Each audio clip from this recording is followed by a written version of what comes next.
What's up YouTube, Zero here, and today I have an EPIC AMR9 build in Call of Duty Modern Warfare 3 for the objective players. In this video, I'll go over the attachment setup on the AMR9.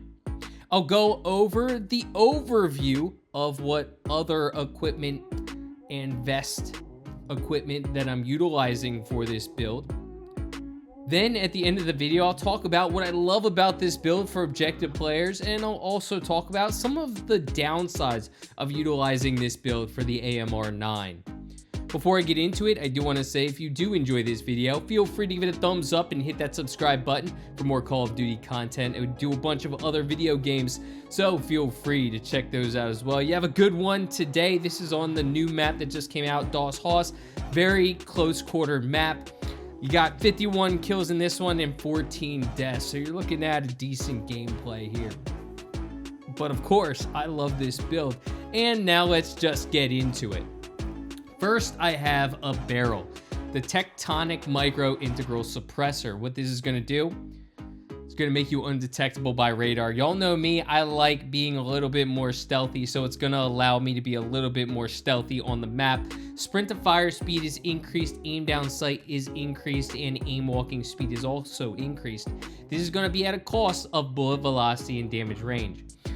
The AMR9 is a close range gun anyway. It's a submachine gun, and playing the objective, you're going to get into a lot of close quarter scenarios, so you're not going to necessarily need the range as much. However, this allows you to move around quickly while stealthily coming up on enemies and still doing very well at killing enemies quickly. So the range you're not going to need really for this type of build. You're more of a close range player with the AMR9 submachine gun anyway, and being objectives, you're going to get into a lot of close range combat. Now let's get into the underbarrel, which is going to be the Bruin Tactical Vertical Grip. This is going to enhance the firing aim stability, gun kick control, and hip fire and tac stance spread at a cost of aim down sight speed, hip fire spread, and sprint to fire speed. What I do like about this, it does help out with the hip fire and tac a little bit. Obviously, you're not going to be hip firing a ton, but typically most players, you're going to be shooting before you're fully aiming down the sight. So even those first couple of hits that you get on an enemy can be really critical. So this plays very well with the barrel that we just saw. Some of them kind of negating each other, but still giving us the benefits of what we want for that closer range combat. Now there's going to be a laser, and this is the Schlager ULO66. This is just going to give us benefits: hip recoil control and hip fire and tac stance spread. Again, this is a close range build. You're going to be engaging enemies in close range. Sometimes you're going to be hip firing, maybe not for the full kill, but maybe for the first few shots. And every hit that you get on an enemy is going to be crucial in every battle that you have. When you're playing hardpoint, when you're playing domination, you're going to get into those close quarter scenarios. So being able to kill enemies, there are enemies that run around with shotguns in these close quarter scenarios. There are enemies that run around with longbows in these close quarter scenarios. So you got to be ready for any.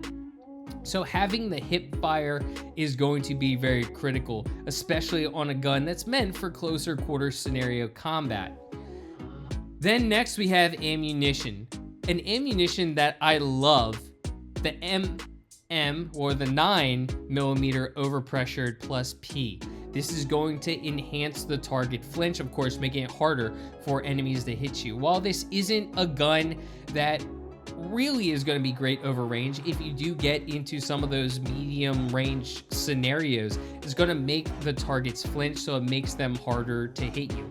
Of course, when you're in closer range combat, flinch isn't going to matter as much, but when you're over those medium ranges, it's going to help you out in some pretty crucial scenarios. Finally, a rear grip, the Sakin ZX. This is going to enhance our firing aim stability, gun kick control, recoil control at a cost of aiming idle sway. This complete setup actually fires like a laser. There's not much recoil on this, which really does help out in those medium scenarios. This gun is great in medium to closer range scenarios, and of course, that's what you're gonna want for an objective type build. You're gonna be in the hard point. You may kill some enemies who are coming up in more medium range scenarios, but you're gonna be facing a lot of enemies in a lot of close quarter combat scenarios. So having this setup to where you can kill enemies over medium ranges, but you can really beat them in those closer ranges is going to be critical to capturing objectives such as hardpoints and domination zones and feeling confident that you can do so. This build is also great for closer range maps in general, such as Shipment, Das Haus, the one you're seeing now, Meat, and Ash House, of course, and sometimes Rust. Rust, it really depends on your playstyle, because that can be played as a more longer range map, but I utilize this on Rust as well and still find a lot of success. So let's go over the other part of this build. First, I'm going to have the Demolition Vest. I do love the Demolition Vest because you have your tactical and lethal that resupply every 25 seconds. So if you're able to stay alive, you're getting your tactical and lethals back more often. And on closer range maps, it is very easy to hit enemies with your tactical or kill enemies with your lethal.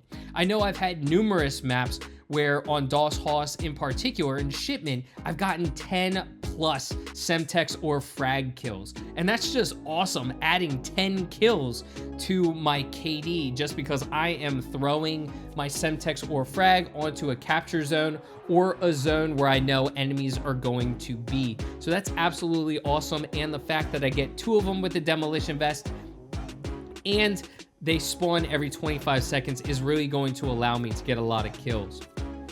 So we already talked about the vest. Let's talk about the tactical and lethal. For this, I like the flash and I like the Semtex. Flash is nice because it really messes people up not being able to see. Even if they have the tac mask on, at least right now, I kind of feel like they should nerf or either nerf the flash grenade or enhance the tac mask. But the tac mask, you're still blinded for like a second by the flash, which is crazy to think that you can still be blinded for a second by the flash when you have a tac mask on. But that's going to be crucial when you're trying to break a hill on hardpoint. You throw a flash in, the enemy, even if they have a tac mask on, if you hit them correctly, will be blinded. You can get into that zone and kill that enemy extremely quickly. So that's why I like the flash, because the enemy may not know where you're coming from. Semtex, the reason why I like the Semtex is 1, it's just a throw. It sticks, so you don't have to worry about cooking it. Just throw it, let it do its thing. 2, I've noticed, especially on the closer range maps, a lot of enemies, at least nowadays, have been utilizing the shield, the riot shield, and Semtex sticking to a riot shield is a kill. So I prefer to utilize Semtex so I can kill the guys with the riot shields who are camping in a corner or just trying to mess around like that. So that's why I prefer the Semtex, but it's really dealer's choice, whichever one you prefer, but I prefer the Semtex for those 2 reasons. Next field upgrade, it's pretty much always going to be a trophy system when we're talking about capturing zones. When you're on a hard point, the trophy is just going to be extremely viable. Even though you have the EOD padding on, you're going to protect yourself from those tacticals, and you're going to still protect yourself from those lethals. Of course, 2 lethals are going to kill you, which is part of the reason why I like Semtex, because you can just throw them in succession, and if an enemy doesn't move, you're going to easily be able to kill them. Next, for the gloves. I got the Ordnance gloves on, and for those of you who don't know what the Ordnance gloves do, you use equipment and field upgrades 20% faster. You also reset the fuse timer on thrown back grenades, and thrown equipment also go farther. So what I really like about this is that, of course, I can utilize my Semtex flash and trophy faster. For boots, I have the Stalker boots, which is increased strafe and aim down movement speed, and finally EOD padding. But let me know in the comments section what you think of this build. I hope you enjoyed this video, and until next time, peace.